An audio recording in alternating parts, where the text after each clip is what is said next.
What's going on YouTube? Chris Ola is back with another video on the channel, and today we've got the Arsenal versus Fulham at the Emirates Stadium match preview. Wow, got that one correctly. I normally stutter that. I don't know why, but it's such a simple thing to say. So I didn't upload a Bournemouth preview just because I was so busy. Even now, I'm still so busy. I'm only recording this on a Saturday morning. It's about to hit 12 o'clock. And there's less than 6 hours till the game, but I'll have this out. I'll have this recorded, edited, and whatnot. So yeah, Fulham. We'll touch on Bournemouth. Obviously Bournemouth, emphatic win. You know what? I won't even call it emphatic. I'll just say it was a very routine win. You want those wins away from home, creating quality chances. It's inferior opposition. Don't give them a sniff. I have no idea if you can hear that outside. If you can hear that, then I do apologise. You know what? No, I'm going to close my window. All right, I'm back. But yeah, so... Yeah, no, routine win, clean sheet. You can't ask for more than that. Maybe a Gabriel goal. I mean, debatably offside. I don't want to even go into any sort of debates about that offside. We'll just say it was offside, but it would have been nice, It was a very good run. And I'm even looking at our form over here. Like, this is amazing. I mean, we've got 1, 2, 3, 4, 5 preseason games in it, but, it just looks nice. Green, hopefully. And very likely we'll see that the whole form graph is completely green. Is that 10 games? 9. It is 10 games. But yeah. All right, so Fulham, their last game was against Brentford. They had a very good result. A 3-2 win. I think they went 2-0 up. I'm going to have a look. Brentford, so they went 2-0 up. Very good goals. Oh no, Paulinho, was it a header? I can't remember the game exactly, but no, they had a very solid performance. Mitrovic missed a lot of chances, but that's a good thing to win and have your player missing chances. It means, like, the positive you can take out of it is that you created a lot of chances. Everyone knows what Mitrovic is on. That physical presence. He's downloaded a little bit of an isolation package. He's not just an aerial threat and that's it. He's not just a bully. He's got a bit more to his game, but his main asset is his physical strength. And that back post headers, Tomiyasu, we're looking at you or Ben White, whoever is going to be there. I'll get on. I will discuss that later. Their midfield is very strong physically. Paulinho, brilliant signing for them. The way they like to play is they don't play out the back. They rely on their physical presence in Mitrovic, and they rely on their midfield to win the second balls. That's how they'll get the ball up the pitch, and they love crossing it from this hand side. They've got Mbabu, who's a quality right back. I know they've got a few injuries. They haven't got Mano Solomon. They haven't got who's the other one? Harry Wilson, former Liverpool player. I think he's signed for them permanently. So they're going to have Jay on this side, or whoever it is, whipping in those crosses to Mitrovic, who is going to be hanging around here. So that's how things are going to go for them. I believe we're well equipped for it. I'm just going to talk about the lineup now because I'll be able to continue on from there. So this is my back four and keeper. Ramsdale, Tomiyasu, Saliba, Gabriel, Zinchenko. Ramsdale's a no-brainer. I don't need to talk about him too much. I just hope he has less moments of erraticism and is more, he's going to need to be claiming his crosses a lot because that is their main asset. I'm not saying that's all they are. I'm not reducing Fulham to crossing into the box, but that will be their biggest. You can look at a team, you can recognise who is their biggest threat.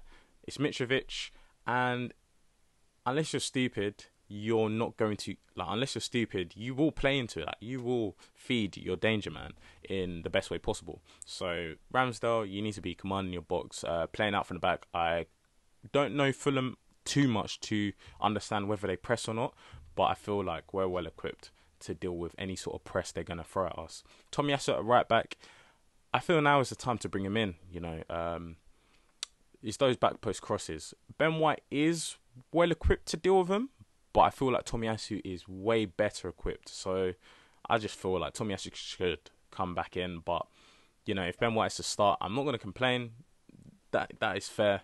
I'm sure Mikel, like if I know what their issue is, I know what their strength is, then Mikel 100% knows. So if he plays Ben White, I'll trust him, and Ben White should get the job done. So either of them, I'm not too bothered. Saliba, right centre back, Gabriel, left centre back. Honestly, I feel like they're both way better equipped to deal with stuff in the air than Ben White. That's why I would choose to keep them both there. As for passing out the back, pressing, being pressed even, distribution, whatever, they're fine. Like, honestly, out of the three centre-backs, I trust them all. I just feel like these two are just about the best option for this game. Zinchenko, left-back, it's a no-brainer. Amazing in build-up. You know, this guys want him to play left centre-mid, left 8, but, you know, he's playing that left-back and he just pops up everywhere. Like, literally, he'll pop up where player 8 is, he'll pop up where player 9 is, he'll be in his position, he'll pop up where player 6 is. You might even see him at where player 7 is. He's in the box as part of set piece routines. He is truly, like, he's an amazing player. I was going to say an elite player, but I'll just say amazing player, and we're so privileged to have him. Midfielder, Partey, Xhaka, Odegaard. Partey, no-brainer. Yeah, he's just he's our anchor man, our 6. He's going to be in the pivot by himself, but he'll have Zinchenko and Tomiyasu supporting him, or Ben White, whoever it is. And it's Fulham at home. You know what we're going to call upon him to do, and what he's very good at doing, is winning those duels. He's a very, very good duel winning machine. That we never ever have any doubts about him. I don't think he's going to be pressed that much, and we're going to be at home, so he needs to be a bit more risk tolerant with his passes. He needs to control the game, because there will be moments where we need to get control. We don't want to keep losing the ball and allowing Fulham to keep winning duels and to get anything into the game. Or get any footing into the game. We want Partey to make sure he does his role. When you need to be progressive, you can be. But when you need to be more risk tolerant with your passes and control the game, make sure you do that. Having Tomiyasu and Zinchenko will definitely help. Having the home crowd behind us might be counterintuitive to having control of the game, because the crowd loves to be excited, and Partey's main strength is that eye of the needle progressive pass. And yeah, so I don't know, hopefully it will not be an issue, but make sure you win your duels, your first duels, your second balls, and you'll have a good performance. Xhaka, this new role he's taken up, I mean, I will say it's a new role, but he's evolving in the role. It's brilliant. There's talk on a left 8 coming in, and Xhaka needs to hear that talk and be like, you know what? Whoever comes in is not going to take my spot, and so far he's doing that. He's popping in the goal, popping up in the box to provide goal contributions, which is amazing. He's covering the positional play where he's filling in for Zinchenko. Also in his role, or his region, the left 8 role. There's too many words to say. The way we play is so complex and so intricate that there's so many words and things that I need to say, and they're all just spewing out. But yeah, and also popping up in the box closer to Gabriel, closer to Martinelli, both of whom are going to play. And yeah, Xhaka will have another good game. Odegaard, I'm very happy with that Bournemouth performance. The one criticism guys have of him is he refuses to shoot. He's always opting for the safe pass. Where Partey is so risk adverse with his passing, Odegaard's complete opposite, and doesn't seem to go forward unless the chance of the pass working is 90%. While that's good, it can be frustrating to watch. But that aside, the Bournemouth game, the first chance tap in, but being in that position, credit to him, because you have to be there to score. The second one, even more credit to him, for him to just take the ball off Gabriel Jesus. That's what you need from our players, to back yourself and be like, okay, that ball is in a better position for me to take the shot and to score it. And you can't complain. He scored a brace. I can't remember the last time he scored a brace, if he's ever scored a brace for us. But no, that's brilliant. We need more of that. He's the captain. I mean, Xhaka's also a captain. Gabriel was also a captain, but I need him to show the stadium, the fan, Fulham, I'm the main man, in this team. So even though I don't think you are, I need you to, have a bit of arrogance. Be confident in yourself, because you are a very talented footballer.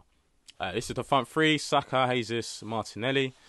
Like the front three speaks for itself. Saka apparently has been having a quiet start to the season. I feel like that speaks volumes on the expectations and standards people have on Saka. Like, they expect him to be getting a goal contribution a game. They expect him to be the most exciting forward, the most dangerous forward every game.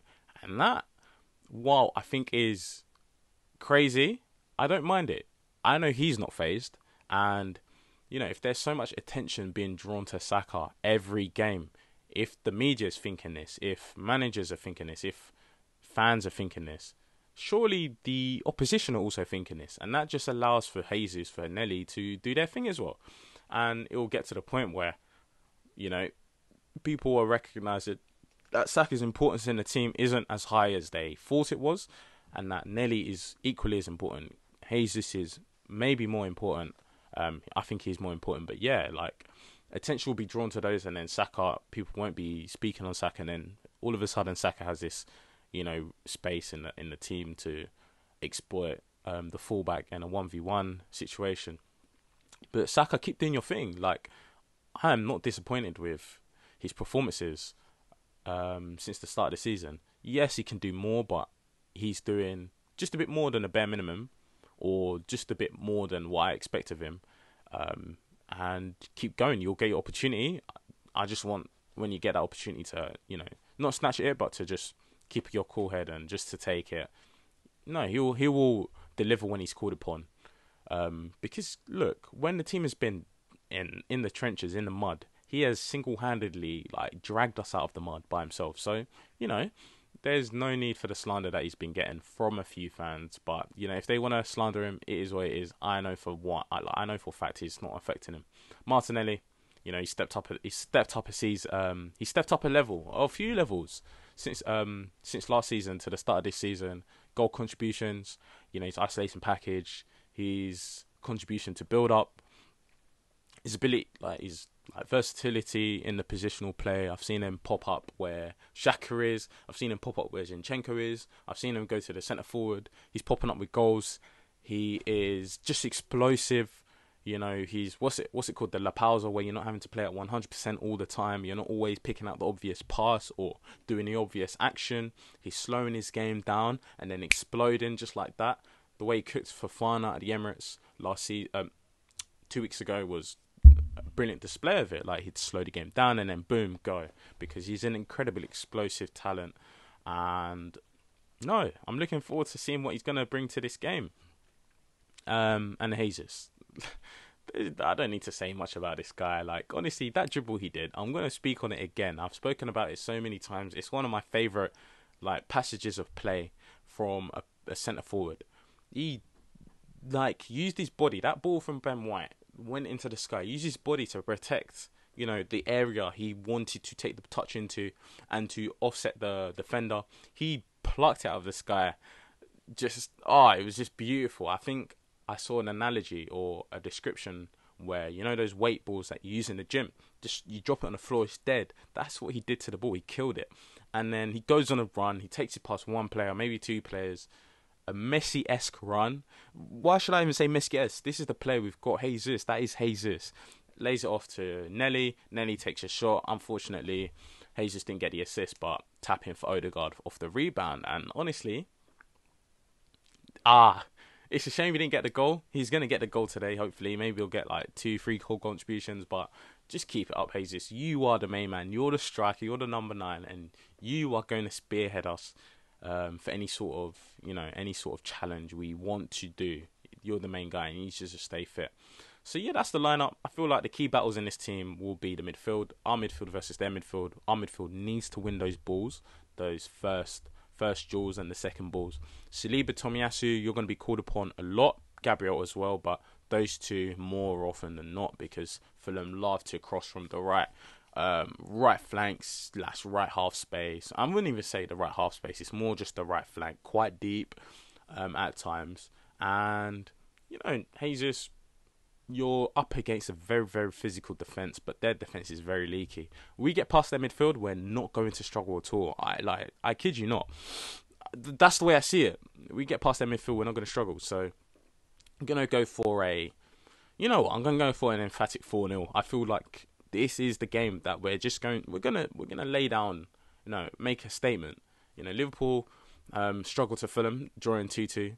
I know Newcastle drew with City, but I'm not going to say Newcastle aren't good. They're good, but I feel like it's all eyes are on us. We're at the top of the table. Let's go and win 4-0. Let's go and pack in Fulham. Let's go and show the league that there is no pressure on us to continue to play how we're playing, because it's within our blood. It's autonomous for us to just pack in these teams that are so-called inferior to us.